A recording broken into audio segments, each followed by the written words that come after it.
BJP ने Jodhpur Lok Sabha seat से एक बार फिर से केंद्रीय मंत्री गजेंद्र सिंह शेखावत को तीसरी बार मैदान में उतारा है। लेकिन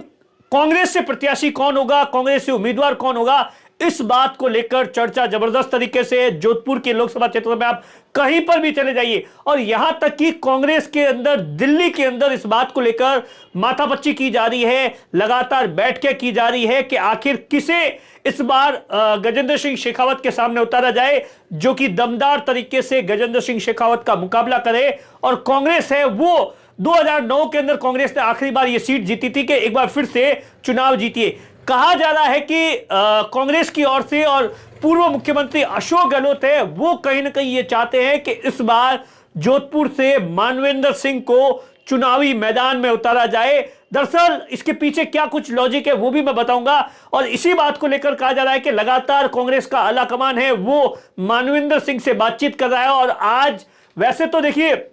मानवेंद्र सिंह के परिवार के साथ में जिस तरीके का कुछ दिन पहले हादसा हो गया था, उसके बाद में इस बात को लेकर अभी तक कुछ भी उनकी ओर से ऑफिशियली बयान नहीं आया, क्योंकि हादसे से पहले यह कहा जा रहा था कि मानवेंद्र सिंह जो है वो बीजेपी ज्वाइन कर सकते हैं, हो सकता है बाड़मेर या जोधपुर से लोकसभा का चुनाव लड़ सकते हैं। लेकिन जिस तरीके से परिवार के अंदर जो हादसा हो गया उसके बाद तमाम जो परिवार था वो पूरी तरीके से राजनीति से कट गया था और उसके बाद में बाड़मेर हो या जोधपुर हो तो बीजेपी ने अपनी ओर से दोनों जगह प्रत्याशी उतार दिए हैं। ऐसे में अब कांग्रेस को कहीं ना कहीं लगता है कि मानवेंद्र सिंह एक ऐसे प्रत्याशी है जो कि गजेंद्र सिंह शेखावत को कड़ी टक्कर दे सकते हैं। और उसी के लिए आप देखिए लगातार अशोक गहलोत से लेकर तमाम जो नेता है वो कोशिश की जा रही है। आज अशोक गहलोत और बाकी जो कांग्रेस के नेता थे वो मानवेंद्र सिंह का हालचाल जानने के लिए वहां पर पहुंचे थे, उनके फार्म हाउस पर पहुंचे थे और कहा जा रहा है आधे घंटे से ज्यादा वहां पर बैठे। और इस दौरान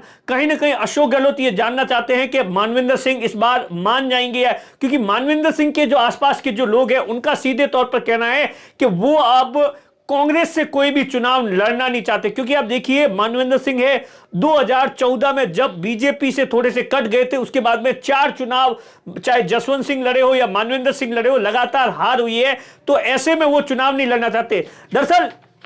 कांग्रेस है, अब देखिए जो जोधपुर की जो लोकसभा सीट है वहां पर राजपूत है वो काफी तादाद में मतदाता है। और 2019 का अगर आप इलेक्शन देखेंगे तो वहां पर अशोक गहलोत ने उस समय अपने बेटे को वहां से चुनावी मैदान में उतारा था। उस समय आप देखिए जब राजस्थान के अंदर गहलोत की सरकार थी, राजस्थान के मुख्यमंत्री अशोक गहलोत थे और वैभव गहलोत को गजेंद्र सिंह शेखावत के सामने चुनावी मैदान में उतारा था। उस समय भी आप देखिए गजेंद्र सिंह शेखावत को करीबन 59% यानी 7,88,000 के आसपास वोट मिले थे। वैभव गहलोत को 5,14,000 38% वोट मिले थे और करीबन 20% से गजेंद्र सिंह शेखावत है वो चुनाव जीत गए थे। तो कांग्रेस को कहीं ना कहीं ये लगता है कि या तो यहां से किसी राजपूत चेहरे को मैदान में उतारा जाए और या फिर विश्नोई चेहरे को मैदान में उतारा जाए जो कि गजेंद्र सिंह शेखावत को कड़ी टक्कर दे, क्योंकि वहां पर 2-3 विधानसभा सीटें ऐसी है जहां पर विश्नोइयों की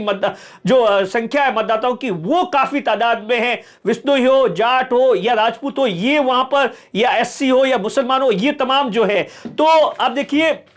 वहां से मानवेंद्र सिंह है, अगर मानवेंद्र सिंह चुनाव नहीं लड़ते तो कहीं ना कहीं यह भी एक चर्चा है कि पूरे देश के अंदर कांग्रेस के जो बड़े चेहरे हैं उन्हें लोकसभा चुनाव के मैदान में उतारा जाए ताकि वो कड़ी टक्कर दे सके। तो अशोक गहलोत पर भी दबाव है, क्योंकि वैभव गहलोत आप देखिए जालोर और सिरोही से चुनाव लड़ना चाहते हैं, तो कहीं ना कहीं अशोक गहलोत पर भी दबाव है। और उसके अलावा जो विश्नोई जो कांग्रेस के जो वहां के बड़े नेता है, लूनी के पूर्व विधायक महेंद्र सिंह विश्नोई है, उनका नाम चल रहा है। सचिन पायलट के जो बेहद ही नजदीकी है करण सिंह उचियारा, उनका नाम चल रहा है। इसके अलावा भी 3-4 नाम हैं जो कि लगातार चल रहे हैं। लेकिन कहीं ना कहीं कांग्रेस ये चाहती है कि इस बार है वो गजेंद्र सिंह शेखावत को, क्योंकि आप देखिए 2014 के अंदर चंद्रेश कुमारी है वो गजेंद्र सिंह शेखावत के सामने चुनाव लड़ती है, 2009 के अंदर वो जीत जाती है, 2009 और 14 का जो चुनाव है वो हार जाती है। तो उसके बाद अब कहीं ना कहीं ऐसा लगता है, लेकिन जो मानवेंद्र सिंह के आसपास के लोग हैं उनका सीधे तौर पर कहना है कि मानवेंद्र सिंह इस बार का लोकसभा का चुनाव है वो नहीं लड़ने जा रहे हैं। ऐसे में अगले 1 या 2 दिन के अंदर स्थिति है वो साफ हो जाएगी कि आखिर गजेंद्र सिंह शेखावत के सामने कांग्रेस का कौन उम्मीदवार होगा। नमस्कार साथियों।